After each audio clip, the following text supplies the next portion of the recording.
Good evening, and welcome to another Power Hour session.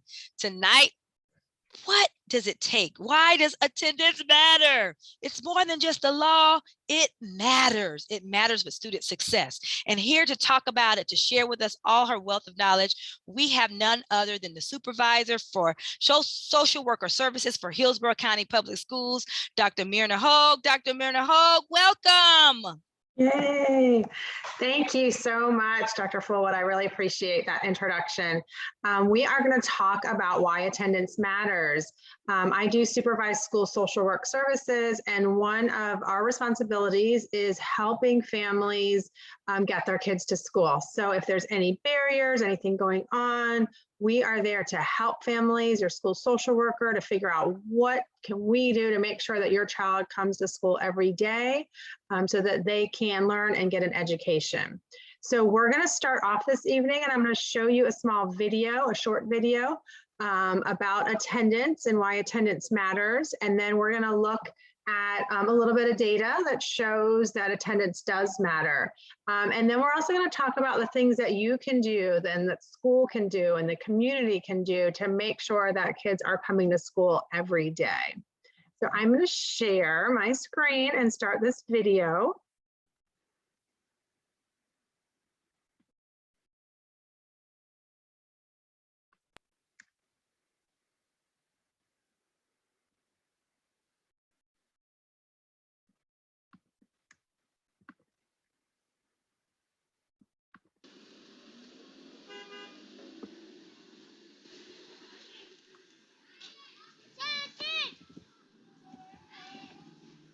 Ask parents, and they will tell you attending school is important. I think that at his early age, it's really important for him to get used to coming to school every day. Attendance is important, and I only have it in one sentence. You miss school, you miss out. As long as you go to school, you get that foundation, then later on you can choose whatever you want. You know, school is very important, not just for your education, but for you to learn how to socialize. Yet, student absenteeism is a national crisis. Nationwide, 1 out of 10 students are chronically absent, meaning they miss 18 days or more over the course of an entire school year. I learned the importance of attendance when my son was in second grade. I didn't know that by him missing 1 or 2 days out of the month, he was actually being chronically absent. You know, he was not reading at a grade level, and his writing wasn't as great. So when I went to do a meeting with the teacher, and I asked her, you know, what's the reading level of my son? What's his writing level? And she told me that he was behind.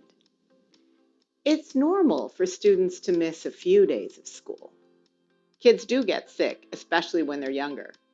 But if absences continually add up, even if it's only just 2 or 3 days each month, by the end of the school year, students can have missed so much instruction that they experience difficulty learning to read, mastering important math concepts, passing courses, and ultimately graduating from high school. Many times when we talk to the families, they're just not aware about the importance of being in school every single day. They may feel that missing a school day here or there, it's okay because of family issues and other commitments that they have. But what we see over and over again is when parents get that information and someone actually communicates to them and helps them understand the consequences, they'll be the first champions to ensure that that child is in school. If the parent tells me it's 1 day here, 1 day there, I'll let them know that that becomes a habit. 1 day here, 1 day there becomes 2 days here, 3 days there, and potentially a dropout, by the time they get to high school. Good attendance starts with families making it a priority, even when it isn't always easy. It makes a difference when families set a regular bedtime and morning routine to make sure children get enough sleep and wake up ready for school. Make medical appointments when school is not in session. Avoid taking vacations when school is in session. Send children to school every day unless they're truly sick. Finally, develop backup plans for getting children to school if something comes up. So now my son, I want to tell you that he's in 8th grade. The years have passed. Now I have 2 other children that are in school. One of them's in 5th grade and the other one's in 2nd grade. 3rd grade actually. My daughter's in 3rd grade, and attendance has become something that in our household we really make it very important. Families can also turn to each other for help, setting up carpools or joint child care arrangements to make their lives a little easier. As a parent myself, I know how much I value being able to turn to friends and family for help. I think parents can help each other in a lot of ways. And I think that part of that is the school figuring out exactly what the issue is and why their child's not coming, and then creating a connection for parents to say, oh, you live in the same area, maybe you can contact this parent, or let me put you in touch with this parent to see if you can pick up, a child, or if they can help take your child home in the afternoon, whatever the issue is. Sometimes, though, families face bigger challenges to getting to school, such as a lack of reliable transportation or stable housing. Chronic illness can also complicate attendance. Last year, John, the asthma was really bad, and he missed almost a week each month out of school for, I'd say, 6 months. When more serious challenges arise, families can work with their schools to make sure their children get what they need. In Baltimore, for instance, John's asthma-related absences subsided when his school opened a full-service health clinic. If your school doesn't have a school nurse and your child has a chronic condition, you could advocate for your child as well as the other children in the school. I would suggest that you have a conversation with the principal and kind of asking the principal what the protocols are if your child, should have an asthma attack during school time. If there are things that are problems that prevent them from coming to school that we cannot help if they don't let us know, just letting parents know that it's okay, that, that times are hard and obviously situations arise, and we will, do what we can as a school to try to support. Parents can make a real difference in solving the problem of too many absences. We need to work together in our homes, in our schools, in our communities. When we help our children attend today, we ensure they can achieve tomorrow. So parents, get your kids to school. They have to come every day. It's so fun, and the teachers love them, and they don't fall off track when they're here every day. So I feel that would be my bit of advice for parents.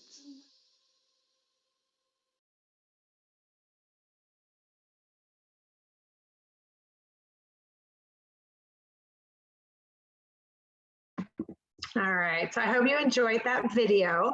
It gives a brief overview of why attendance is so important and how parents can work together to help kids get to school. So I'm going to share my presentation now, and we're going to talk a little bit more about the data and why attendance matters so much.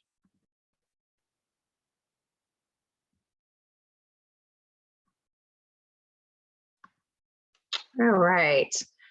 So again, I'm Myrna Hogan. I supervise social work, and social workers are at every school. So please, if you have any issues with attendance or getting to school, make sure you reach out to your school social worker, and we'll talk more about who else at the school can help you and help make sure that your child is successful. So when we look at the video, this is a quote from the video. By the end of the school year, students have missed so much instruction that they experience difficulty learning to read, mastering important math concepts, passing courses, and ultimately graduating from high school.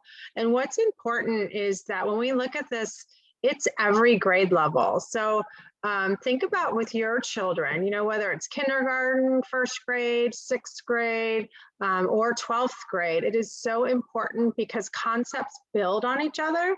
So what they learn in kindergarten is important to continue learning in 3rd grade and 6th grade and in 12th grade. So every year counts, and it's important for mastery of concepts. So thinking about the video, they talked about 18 days, and a typical school year is about 100 280 days. And so that's about 10% of the time.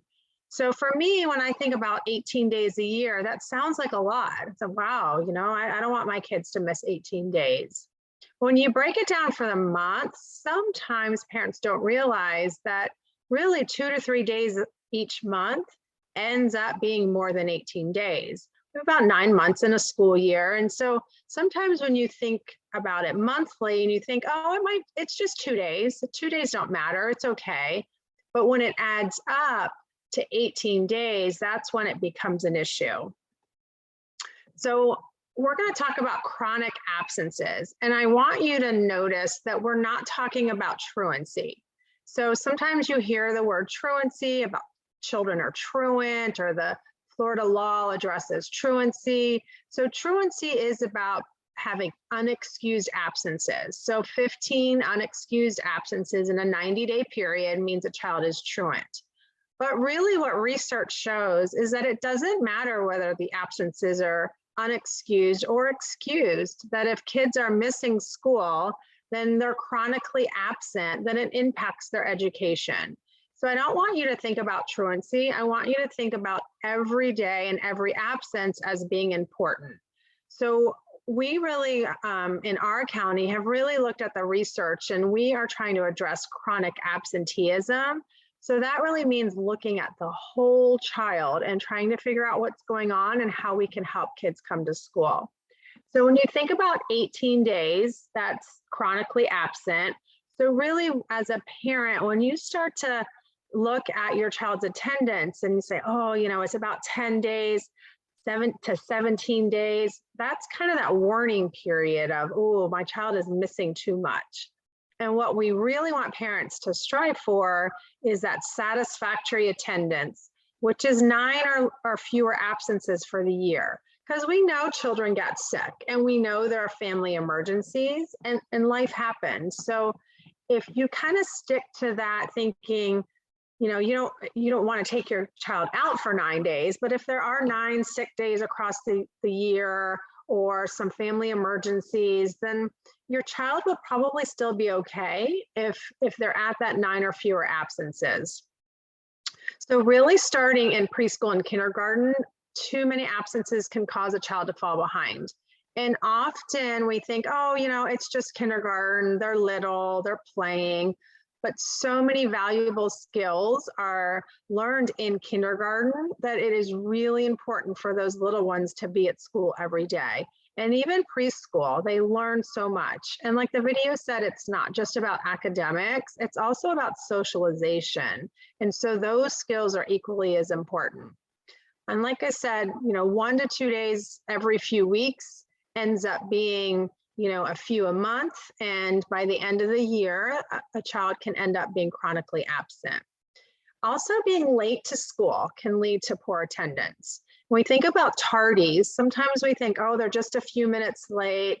But if you really think about a child's school day, they're pretty consistent throughout the day of what they're learning at different times. So if your child's reading block is first thing in the morning and they're late every day, then they're really absent from learning that skill every day. And so it's just like having poor attendance if they're coming late because they're missing that valuable instruction. The other thing for tardies is that it can really throw off a child's day. They need that structure, that consistency. And when they walk in late and everybody else is already engaged in an activity, it can throw that child off and it can set them up for a difficult day. So when we think about absences and tardiness and how they affect the whole classroom, if the teacher has to slow down learning to help children catch up. And I really want you to think about that last bullet because it talks about learning. So sometimes I hear people talk about, you know, if a child comes in late, that the teacher's teaching is interrupted. And of course that is true, but looking at it as all of the other children, their learning is slowing down. So that teacher having to address that child coming in late, it doesn't just interrupt the teacher's teaching, but it slows down learning for the entire classroom. So who's affected? 1 in 10 kids is the data that's national. that says children in kindergarten and first grade are chronically absent. And in some schools, it's high as 1 in 4 children. We also know by looking at research that often students who are low income, students who are homeless, are transitioning, often moving school to school or home to home, tend to miss more school. And that time adds up. So why does it matter? So we always talk a lot about 3rd grade, and that's a benchmark year, and it really shows where children are in their academics and how important it is to be on grade level by grade 3 in reading. And so when you look at this data, so if children have good attendance in kindergarten and first grade, so they're missing 9 or fewer days both years, then they have a 64% chance, just looking at their attendance, that they will be on target in 3rd grade. And then you can see how it goes down. If you're missing more than those 9 days in 2 years, kindergarten and first grade, then you're only at 43% chance of reading at grade level. And then it continues to go down. So those children that are missing 18 or more days in kindergarten and first grade, only 17% of those children are reading on level at 3rd grade. And so that's so important, because those reading skills set that foundation. And the children carry those skills into middle school, high school, and into college in their career. So kindergarten and first grade are so important. And then when we look at middle school, if you look at children in elementary school who have had multiple years of chronic absenteeism, the more years that they've had where they've been chronically absent, the more likely they are to also have chronic absenteeism in 6th grade. So if during your elementary career, you've had 3 years where you've missed more than 18 days of school, you're 18 times more likely to then have chronic absenteeism in 6th grade. And then what does that mean? You're also more likely to have lower test scores, have more behavior issues, have a higher level of suspension. So it keeps adding up. And so for a parent really needs to realize that sometimes parents think, oh, well, this is elementary school, when my child gets to middle school, we'll do so much better. But you really need to set that foundation in elementary school so that when your child does enter 6th grade, they're less likely to be absent and more likely to be on grade level and their behavior is on target. So then we keep going into high school, and the same thing, it's, the trend carries on. So if you have 4 years where you've been chronically absent, then data shows that 61.3% of those students actually drop out of school. So the more a child is absent, the more likely they are to end up dropping out in high school.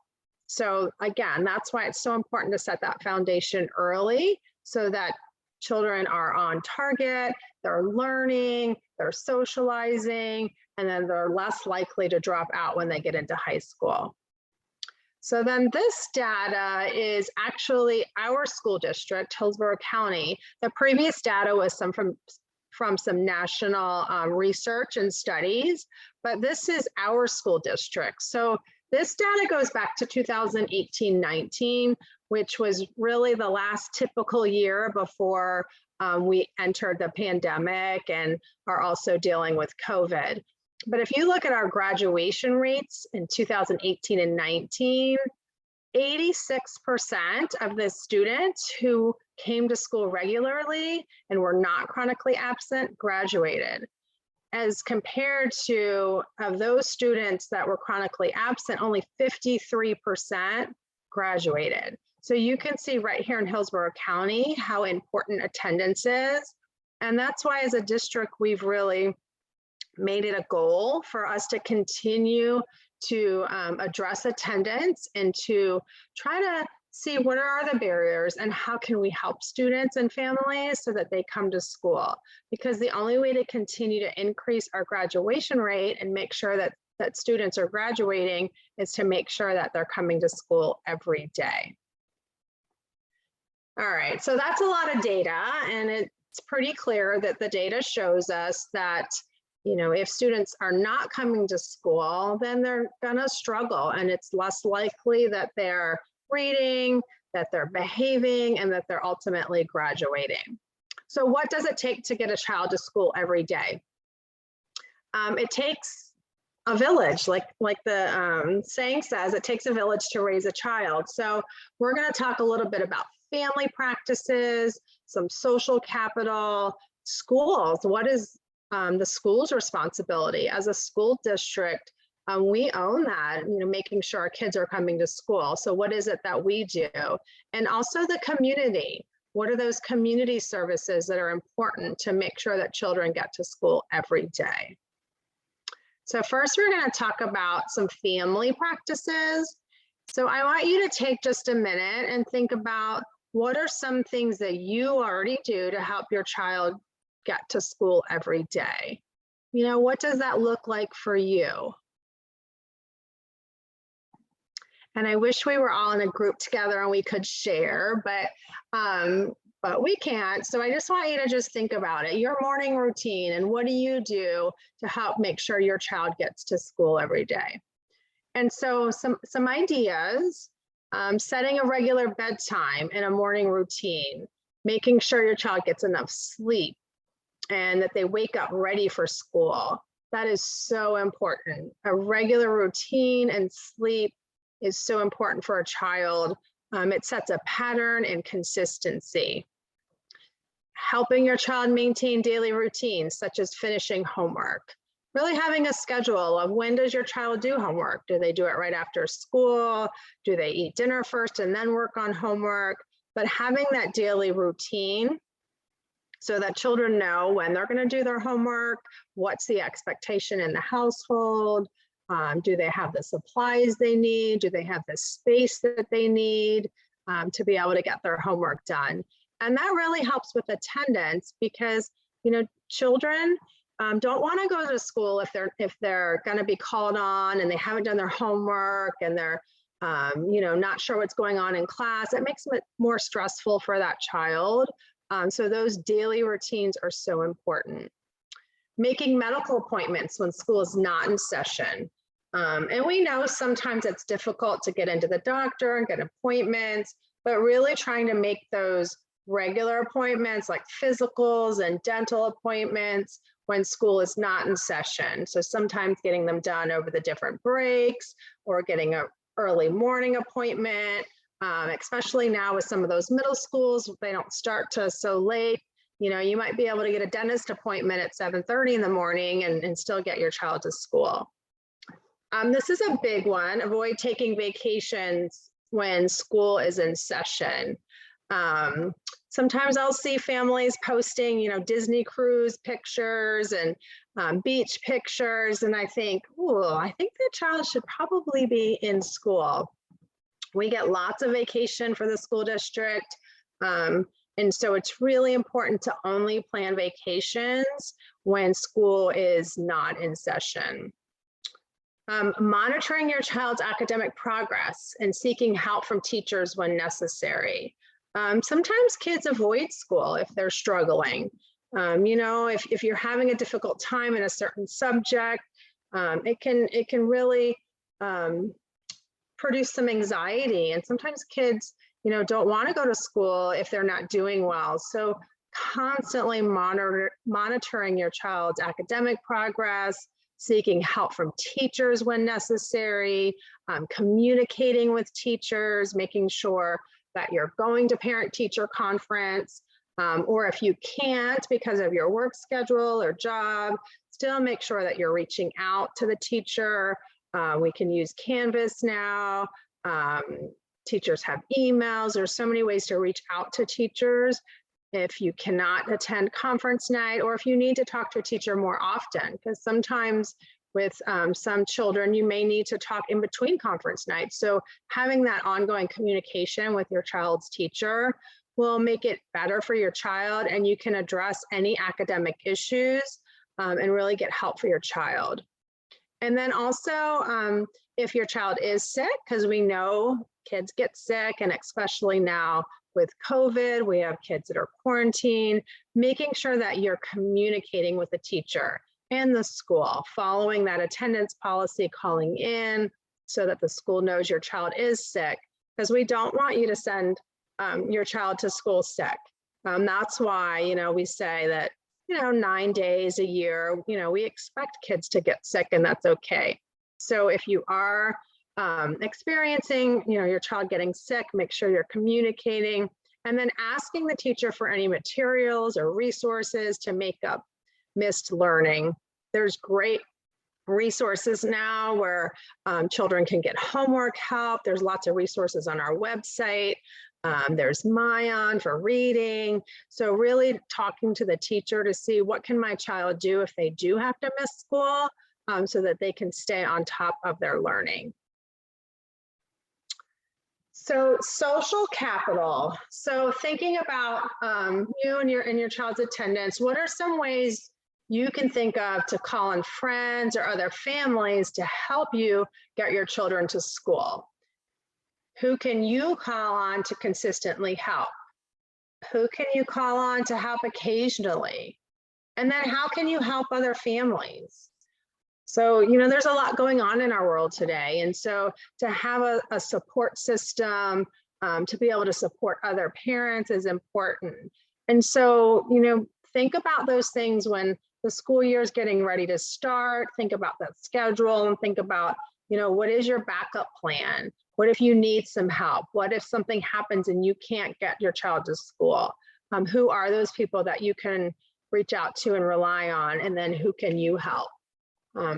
So developing backup plans. So if something happens, something comes up, there's an emergency, that's something you need to take care of, but you still need to get your child to school, have that backup plan ahead of time so that when you are in that situation, you know exactly what to do.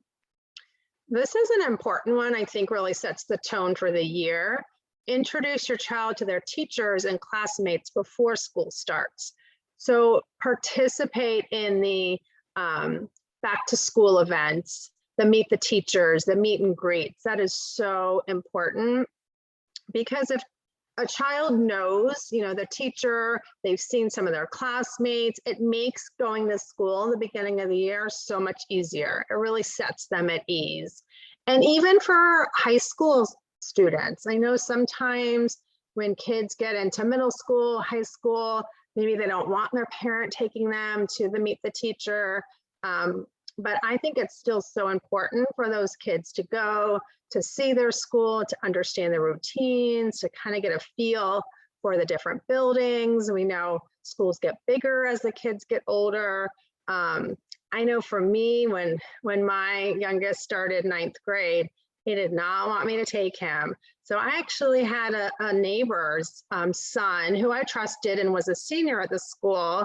I had him take my son to that meet the teacher. And then I, gave them some money to go get some Chick-fil-A afterwards. But that really kind of helped him be able to go around the school and feel comfortable with another student and get to know his school.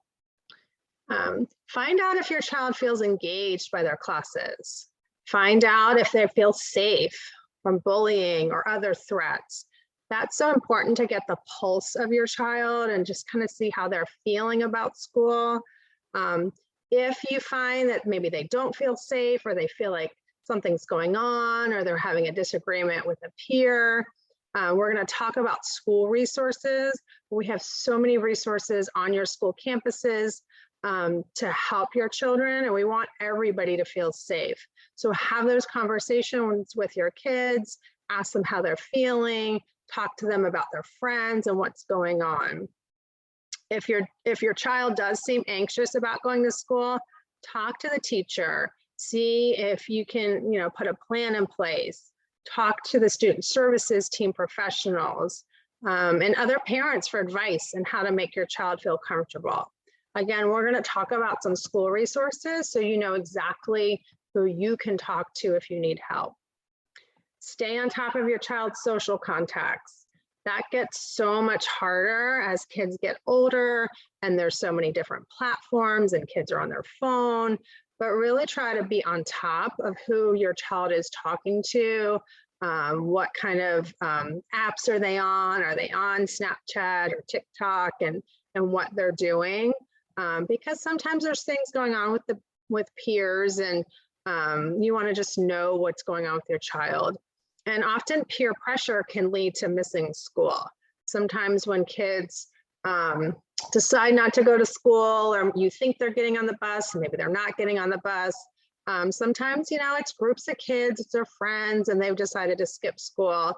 So know who your child is communicating with, and know if they're being pressured by peers to miss school. Another great way to get your child to come to school every day is encourage them to be involved at the school. Join clubs, join after school activities. There's so much offered at our schools now that your child can get involved, whether it's, with music or art or sports or any of the different clubs that's going on, student government, even the younger grades, there's after school activities. So encourage your child to join in those things, see what interests them, because the more that they are engaged with what's going on in their school, the more likely they are to want to go to school and to not miss school, because they know that, whatever that special activity is that's going on, that they're, they have to be at school to engage in that activity. All right, so what can schools do? And so, like I said, as a school district, we own that part of helping make sure that your child is coming to school. So what are some ways our schools can help families with attendance?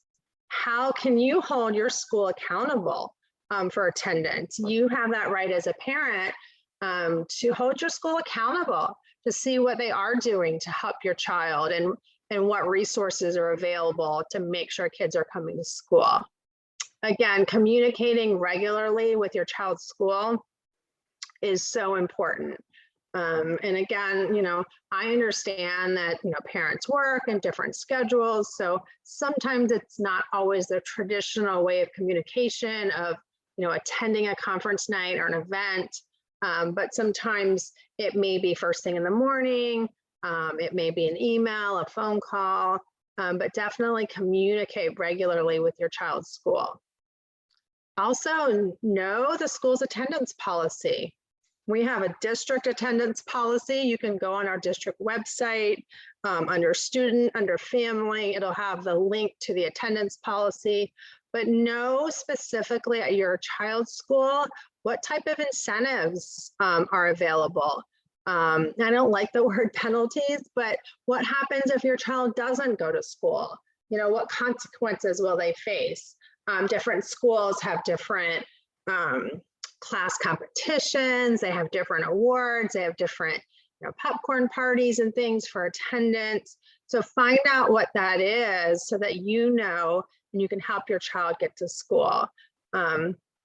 Often when kids miss out on those things, it makes that child kind of sad that they didn't get to participate. So, help your child to know what those policies are so that you can help them get to school. Seek help when you need help. There are so many resources available for you. Seek help from your school staff. Talk to your child's principal. Talk to the assistant principal. Again, talk to your child's teacher. As the video mentioned, often health concerns are real for parents, and parents are nervous about sending a child to school that might have a medical condition or a certain health concern. Every school has a school nurse. So talk to your school nurse, set up an appointment, ask for a meeting, and whatever it is that's going on with your child medically, the nurse can help you develop a plan where they'll actually get some more information, get information from your doctor, to know what do we need to do to make sure that your child is safe. Asthma is, like the video talked about, definitely something that impacts a lot of children. And sometimes parents don't know, what is the policy? Can you have the asthma pump at school? What's the policy for giving medication? So talk to your school nurse, because we have lots of kids with medical issues, but they have health plans, and the nurse will address whatever the situation is going on and make sure that we do what we need to do to keep your child safe at school. Like I said, every school has a school social worker, there's school counselors, school psychologists. There's all kinds of resources for mental health.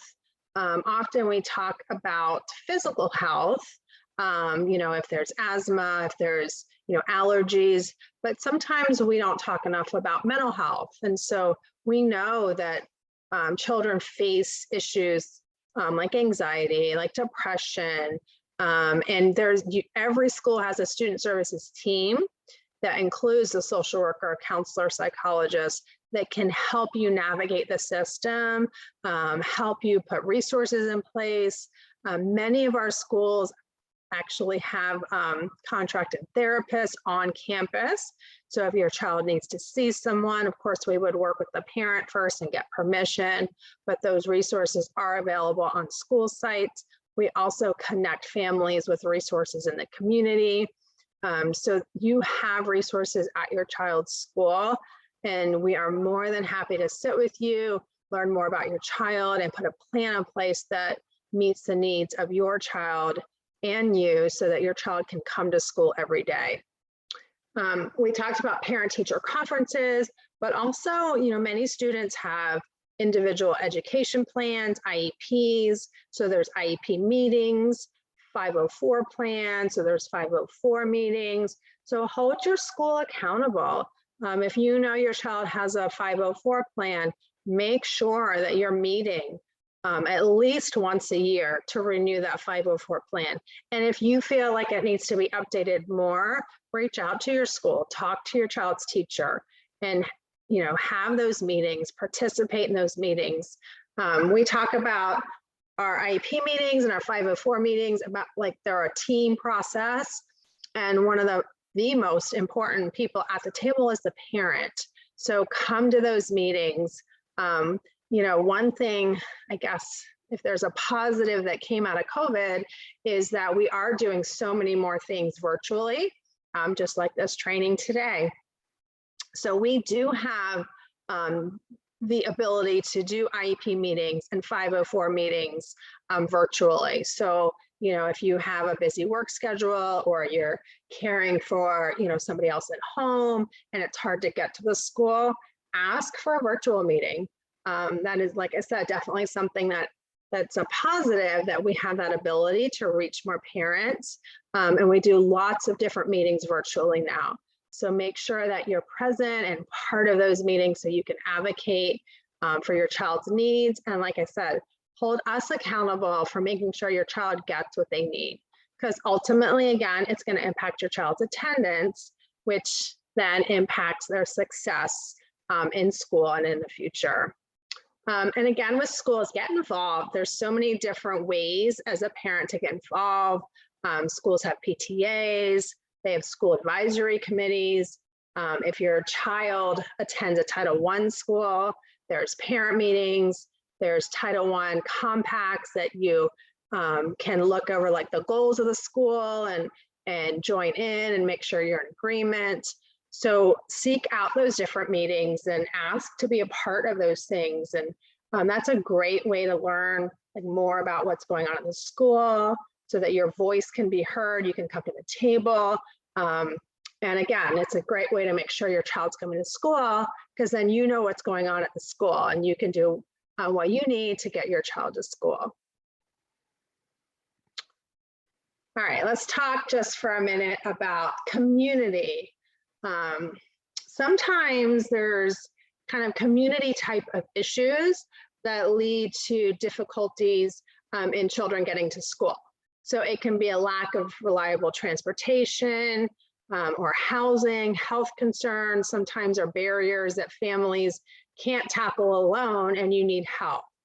So do families in your school face these barriers to good attendance? You know, think about your school and the area, what's going on in your community. Are there barriers that impact students getting to school? What are some other barriers that families in our school face? So maybe it's not you, but maybe there's some other families that are facing barriers, and how can you get involved to help address those barriers? What organizations offer services that can help address those barriers? Our county, Hillsborough County, is very fortunate to have some great resources in our community. We have great agencies. We have a great children's board that funds many programs. I think we have an amazing school district. We have Hillsborough County government that has so many resources. So there are community resources out there, but sometimes there's gaps and sometimes there's areas that we need to address. And you can be a part of those solutions. You raising concerns or asking questions, and that can lead to changes in the community that can positively impact our children and help make sure that they get to school every day. So what are some things that you can do to get involved with community? You can, again, attend school events. Often at your school, when you have like conference nights or you have parent nights, sometimes your schools will invite community partners and they will be there to provide resources and let you know what's going on in the community. We'll have district events, we have back to school events where we have lots of community partners that come together. So get involved in those things and learn more about what's in your community and what's available. So when you do need help or there is a barrier, that you can access those community services. One of the great things about our schools is that every school has a resource map. And so ask your school, talk to your teacher, your principal, ask them to see your school's resource map. Our school social workers are responsible for updating that resource map. So they do it with their school team at the beginning of every school year. They look at the internal resources. So what's available inside the school, what type of programs, mentoring, tutoring, after school care, backpack programs, food programs, and the resource map outlines all of the resources internal to the school, and then also all of the resources that are in that school community, and also resources that are available to everyone in Hillsborough County. So that resource map is school specific. And so it's detailed as far as, you know, if there's a mentoring program at your child's school, who's the contact person, who's in charge of that, who can you call if you want more information about that resource. So ask your school, say, hey, I want a copy of the resource map. Many of the schools will put them on their website, or they may have them in the front office. But again, you can talk to somebody at your school, ask your social worker to be able to see that school's resource map. And then if you need you know, specific resources, meet with your school social worker. That's what they're there for. They're skilled in reducing barriers to academic success and connecting families to resources. So social workers are a wealth of information. I do my best as a supervisor to try to make sure that they know about the most up-to-date resources. We actually had a staff meeting today where we probably had about 8 different community partners present to the social workers so that they know just the newest information in the community and what's going on. So definitely don't be scared to meet with your school social worker. Sometimes people assume that the social worker's role is to remove children, or you know, that they're connected with foster care. And that is not the case in our school district. Our social workers are there to help families, to connect you to resources, to provide resources and to provide services that will help your child be successful. So we are all about helping families. If you can't get to the school, your social worker is more than happy to do a home visit. We don't like to pop in. We're not there to investigate anything. But if you have transportation problems, you can talk to your social worker. They will gladly bring out resources. We have great partners that we have access to backpacks and uniforms and school supplies and food programs. And often social workers will deliver those things to families so that it's not difficult for the family to get to the school. And you can get access those services right from your home. And then we have something great in our community, 211. So just like you can call 411 for like phone number information, 211, you can dial it right from your phone. And it is a service provided through our crisis center where they can connect you with all kinds of community resources. And you can call and say, I live on, Fletcher Avenue. I have a 7-year-old and I need after school care. And they will figure out all of the after school programs in that area, and then we'll provide that to you. You can say, I need food, clothing, I need dental care, medical care, whatever it is, 211 is there, and they are connected with so many resources, and they will make sure that you have the information that you need on community resources. All right, so that was a lot of me talking. I wish it can be more interactive because I like to hear from parents too. But think about what you learned today and what is one key idea that you can take away that you can share with another parent. I think it's so important for parents to help each other and to be a support system. Again, who's in that social capital, that support. So think about one thing that you learned that you want to share with another parent, and do that, by, well, today's Thursday. So say by the end of next week, think about one thing that you can tell another parent that will help them so that they can overcome any barriers that they may have, or so that they understand how important it is to get their child to school and make sure that their child's attending school every day.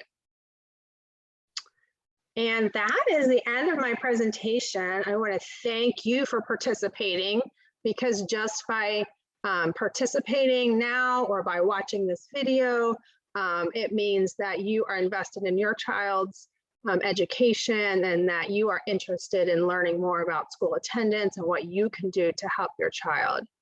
You are more than welcome to write down this phone number.